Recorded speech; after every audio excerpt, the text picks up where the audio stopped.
जय गुरुदेव। आराम से बैठ जाए,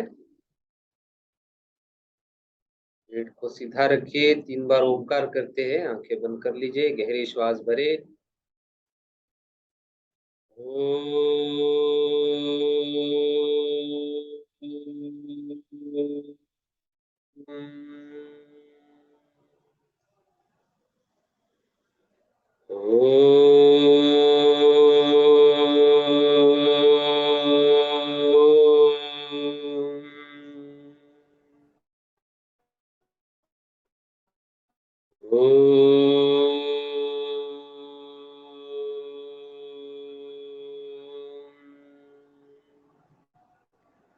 गुरवे सर्वलोकानां विषजे भवरोगिणां निधये सर्वविद्यानां दक्षिणामूर्तये नमः।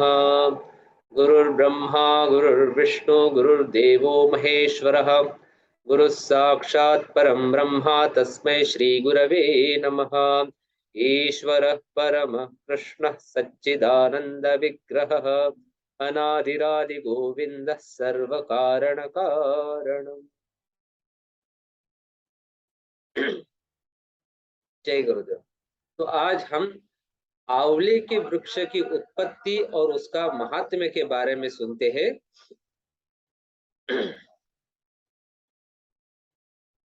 स्कंद पुराण में वैष्णव खंड में आता है, जिसमें कार्तिक मास का महात्म्य है। उसी में ये आंवले के वृक्ष की उत्पत्ति और उसका महात्म्य और उससे क्या क्या लाभ हम ले सकते हैं और पूजा कैसे करना चाहिए, विधि, इसके बारे में विस्तृत जानकारी दी है। उसी से अनुसरण, उसी के आधार पे मैं आपको ये बता रहा हूँ। सूत जी कहते हैं, कार्तिक के शुक्ल पक्ष की चतुर्दशी को आंवले का पूजन करें।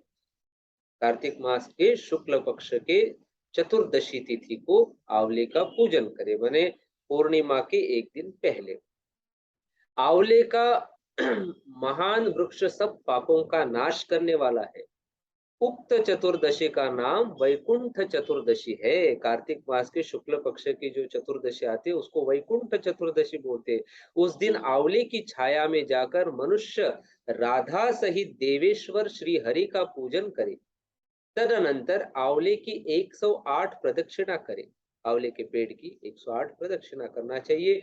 फिर साष्टांग प्रणाम करके परमेश्वर श्याम सुंदर श्री कृष्ण की प्रार्थना करें। आंवले की छाया में बैठकर इस कथा को सुने। अभी जो मैं आपको कथा सुना रहा हूँ, ये आंवले की छाया में बैठ के सुनना चाहिए। फिर ब्राह्मणों को भोजन करावे और यथाशक्ति दक्षिणा दे। ब्राह्मणों के संतुष्ट होने पर मोक्षदायक श्री हरि भी प्रसन्न होते हैं। पूर्व काल में जब सारा जगत एकार्णव के जल में निमग्न हो गया था, समस्त चराचर प्राणी नष्ट हो गए थे, उस समय देवादि देव सनातन परमात्मा ब्रह्मा जी अविनाशी पर ब्रह्म का जप करने लगे थे। ब्रह्म का जप करते करके उनके आगे श्वास निकला। साथ ही भगवत दर्शन के अनुरागवश उनके नेत्रों से जल निकल आया। प्रेम के आंसुओं से परिपूर्ण वह जल की बूंद पृथ्वी पर गिर पड़ी। उसी से आंवले का महान वृक्ष उत्पन्न हुआ, जिसमें बहुत सी शाखाएं और उपशाखाएं निकली। वह फलों के भार से लदा हुआ था। वह वृक्षों में सबसे पहले आंवला ही प्रकट हुआ था, इसलिए उसे आदिरोह कहा गया है।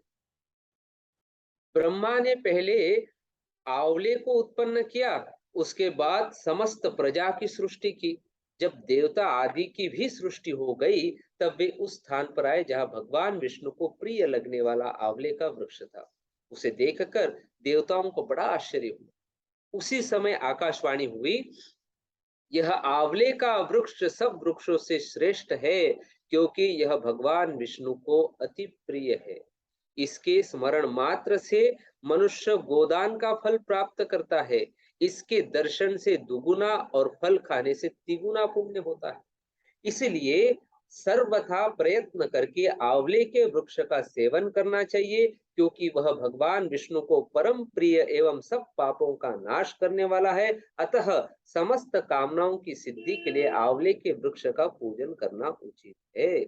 माने ये महात्मा ये आकाशवाणी में बताया गया था। और थोड़ा स्वास्थ्य के अनुसार भी देखते हैं, आयुर्वेद के अनुसार तो भी आंवला बहुत विशेष है।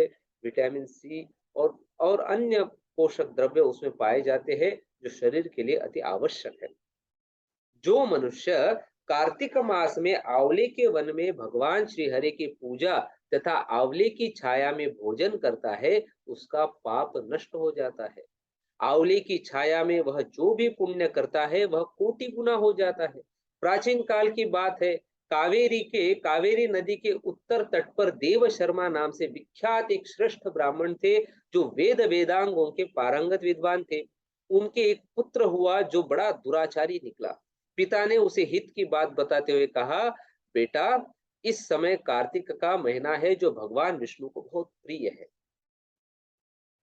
तुम इसमें स्नान, दान, व्रत और नियमों का पालन करो। तुलसी के फूल सहित भगवान विष्णु की पूजा करो।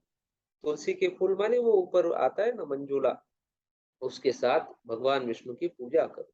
भगवान के लिए दीप दान, नमस्कार तथा प्रदक्षिणा करो। पिता की यह बात सुनकर वह दुष्टात्मा पुत्र क्रोध से जल उठा। उसके ओष्ठ फड़कने लगे और उसने पिता की निंदा करते हुए कहा, तात, मैं कार्तिक में पुण्य संग्रह नहीं करूंगा। पुत्र का यह उद्दंडता पूर्ण वचन सुनकर देव शर्मा ने क्रोध पूर्वक कहा, ओ दुर्बुद्धि, तू वृक्ष के खोखले में चूहा हो जा। इस शाप के भय से डरे हुए पुत्र ने पिता को नमस्कार करके पूछा, पूज्यवर, उस घृणित योनि से मेरी मुक्ति कैसे होगी, यह बताइए।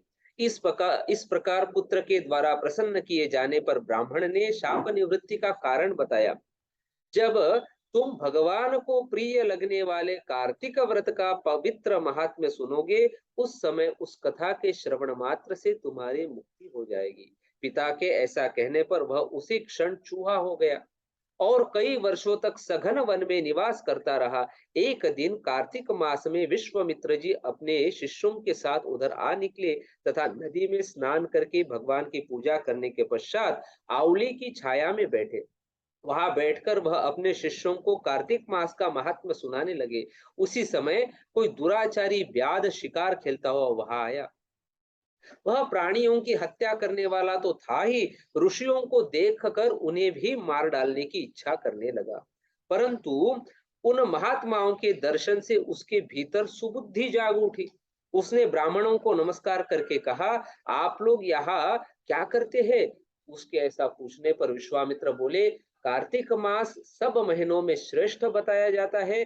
उसमें जो कर्म किया जाता है वह बरगद के बीज की भांति बढ़ता है।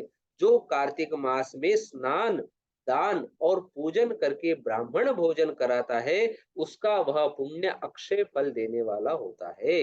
व्याध की प्रेरणा से विश्वामित्र जी के कहे हुए इस धर्म को सुनकर वह शाप भ्रष्ट ब्राह्मण कुमार चूहे का शरीर छोड़कर तत्काल दिव्य देह से युक्त हो गया और विश्वामित्र को प्रणाम करके अपना वृत्तांत निवेदन कर ऋषि की आज्ञा ले विमान पर बैठकर स्वर्ग को चला गया। इससे विश्वामित्र और व्याध दोनों को बड़ा विस्मय हुआ। व्याध भी कार्तिक व्रत का पालन करके भगवान विष्णु के धाम में गया। इसलिए कार्तिक में सब प्रकार से प्रयत्न करके आंवले की छाया में बैठकर भगवान श्री कृष्ण के सम्मुख कथा श्रवण करे। जो ब्राह्मण कार्तिक मास में आंवले और तुलसी की माला धारण करता है, उसे अनंत पुण्य की प्राप्ति होती है। जो मनुष्य आंवले की छाया में बैठकर दीपमाला समर्पित करता है, उसको अनंत पुण्य प्राप्त होता है। विशेषतः तुलसी वृक्ष के नीचे श्री राधा और श्याम सुंदर भगवान श्री कृष्ण की पूजा करनी चाहिए। तुलसी के अभाव में यह शुभ पूजा आंवले के नीचे करनी चाहिए। जो आंवले की छाया के नीचे कार्तिक में ब्राह्मण दंपति को एक बार भी भोजन देकर स्वयं भी भोजन करता है, वह अन्न दोष से मुक्त हो जाता है। लक्ष्मी प्राप्ति की इच्छा रखने वाला मनुष्य सदा आंवलों से स्नान करे। माने आंवले का पाउडर थोड़ा मिक्स करे, जिस जल से हम नहाते हैं, त्रिफला या आंवले का पाउडर। विशेषतः एकादशी तिथि को आंवले से स्नान करने पर भगवान विष्णु संतुष्ट होते हैं। लेकिन ध्यान रखें, नवमी, अमावस्या, सप्तमी, संक्रांति दिन, रविवार, चंद्र ग्रहण तथा सूर्य ग्रहण के दिन आंवले से स्नान नहीं करना चाहिए। नव नवम्यां दर्शे सप्तम्यां संक्रांतौ रविवासरे चंद्र सूर्यो परागे च स्नान मामल कैस्तचेत। स्कंद पुराण में अ, अ, वैष्णव खंड में आता है, कार्तिक मास के मास में 12वां अध्याय है, 75 नंबर का श्लोक है ये, 75वां श्लोक। उसमें ये स्पष्ट बोले हैं कि नवमी के दिन, अमावस्या के दिन, सप्तमी के दिन, संक्रांति के दिन, रविवार, चंद्र ग्रहण तथा सूर्य ग्रहण के दिन आंवले से स्नान नहीं करना चाहिए। ये ध्यान रखना। बाकी रोज आंवले से अगर स्नान करते हैं तो वह लक्ष्मी प्राप्ति के लिए विशेष है। जो मनुष्य आंवले की छाया में बैठकर पिंडदान करता है पितरों के लिए, उसके पितर भगवान विष्णु के प्रसाद से मोक्ष को प्राप्त होते हैं। तीर्थ या घर में जहां जहां मनुष्य आंवले से स्नान करता है, वहां वहां भगवान विष्णु स्वयं स्थित होते हैं। जिसके शरीर की हड्डियां आंवले के स्नान से धोई जाती है, वह फिर गर्भ में वास नहीं करता। जिनके सिर के बाल आंवला मिश्रित जल से रंगे जाते हैं, वे मनुष्य कलि युग के दोषों का नाश करके भगवान विष्णु को प्राप्त होते हैं। जिस घर में सदा आंवला रखा रहता है, वहां भूत, प्रेत, कुष्मांड और राक्षस नहीं जाते।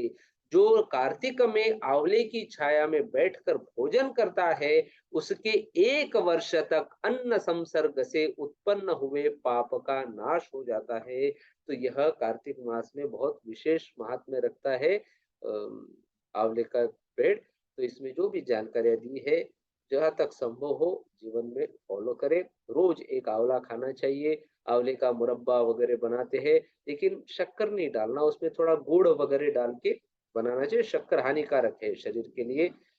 जहां तक हो सके आप शक्कर को बंद ही कर दीजिए, या उसका जो उपयोग अभी जितना करते हैं आप दिन भर खाने में, 80% माइनस कर दीजिए उसको। गुड़ को उपयोग करो। गुड़ शक्तिवर्धक है, आरोग्यवर्धक है। इसलिए शक्कर, तो गुड़ में मुरब्बा बनाइए। किसी ना किसी कारण से आंवले का सेवन होना चाहिए रोज। और मैंने जो तिथियां बोली है, नवमी, सप्तमी, फिर संक्रांति का दिन, फिर रविवार और चंद्र और सूर्य ग्रहण जिस दिन होता है, ये दिन छोड़ के बाकी दिन में हम जो जल होता है जिससे स्नान करते, तो उसमें 1 आध चम्मच थोड़ा सा आंवले का पाउडर डाल देने से त्वचा के लिए भी अच्छा होता है, और आध्यात्मिक दृष्टिकोण से भी बड़ा विशेष माना गया है। तो यह जानकारी आपको जरूर फायदेमंद होगी, लाभकारक होगी, यह आशा करता हूँ। जय गुरुदेव। फिर अगले सेशन में फिर नया विषय लेके, यही कार्तिक मास का ही महात्म्य लेके मैं फिर से आपके सामने उपस्थित होऊंगा। बहुत बहुत धन्यवाद।